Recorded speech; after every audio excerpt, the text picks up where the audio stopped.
कहानी का शीर्षक है बोलते चित्र।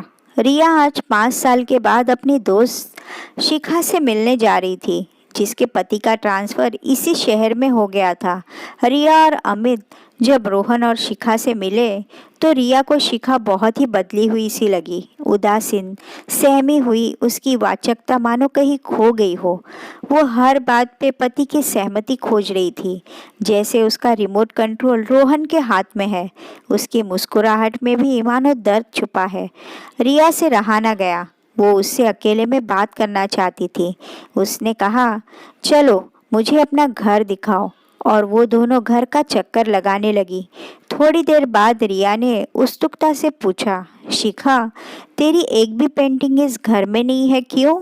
तेरे पापा के घर में तो ढेरों थी। उदास सी शिखा ने कहा, नहीं, रोहन को कोई खास पसंद नहीं आई, इसलिए उसने लगाने से मना कर दिया। पर तुझे तो पेंटिंग करना बहुत पसंद था ना? पर उससे क्या?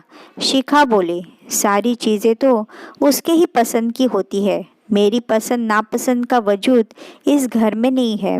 रिया ने अपनी सहेली में आए परिवर्तन को भांप लिया। रोहन से एक मुलाकात में ही उसे लग गया कि इनका रिश्ता वो विषाक्त तरकश है जिसके तीरों ने उसकी सहेली के अंतर्मन को छलनी कर उसके दिलो दिमाग पर एक काली चादर डाल दी है। अब ना वो पहले जैसे हंसमुख रही, ना ही आत्मविश्वासी। दूसरे दिन रिया ऑयल पेंटिंग का सारा सामान ले शिखा के पास पहुंच गई। मेरे लिए एक अपनी पसंद की पेंटिंग बना दे, मुझे चाहिए। शिखा के चेहरे पर एक कोमल मुस्कान आ गई। वो कांपते हाथों से ब्रश पकड़ते बोली, पता नहीं अब पहले जैसे स्ट्रोक्स लगेंगे कि नहीं।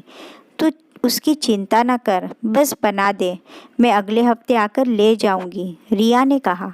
शिखा ने बहुत ही सुंदर लैंडस्केप तैयार कर रिया को दिया। उसके बाद तो रिया ने अपना पोर्ट्रेट भी बनवाया। इतना ही नहीं, अब तो उसकी सहेलियों की भी फरमाइश आने लगी और शिखा को अपनी मेहनत की कीमत भी मिलने लगी। आज शिखा की पेंटिंग्स की एग्जीबिशन है और वो आत्मविश्वास से भरी सबकी प्रशंसा का आनंद ले रही है।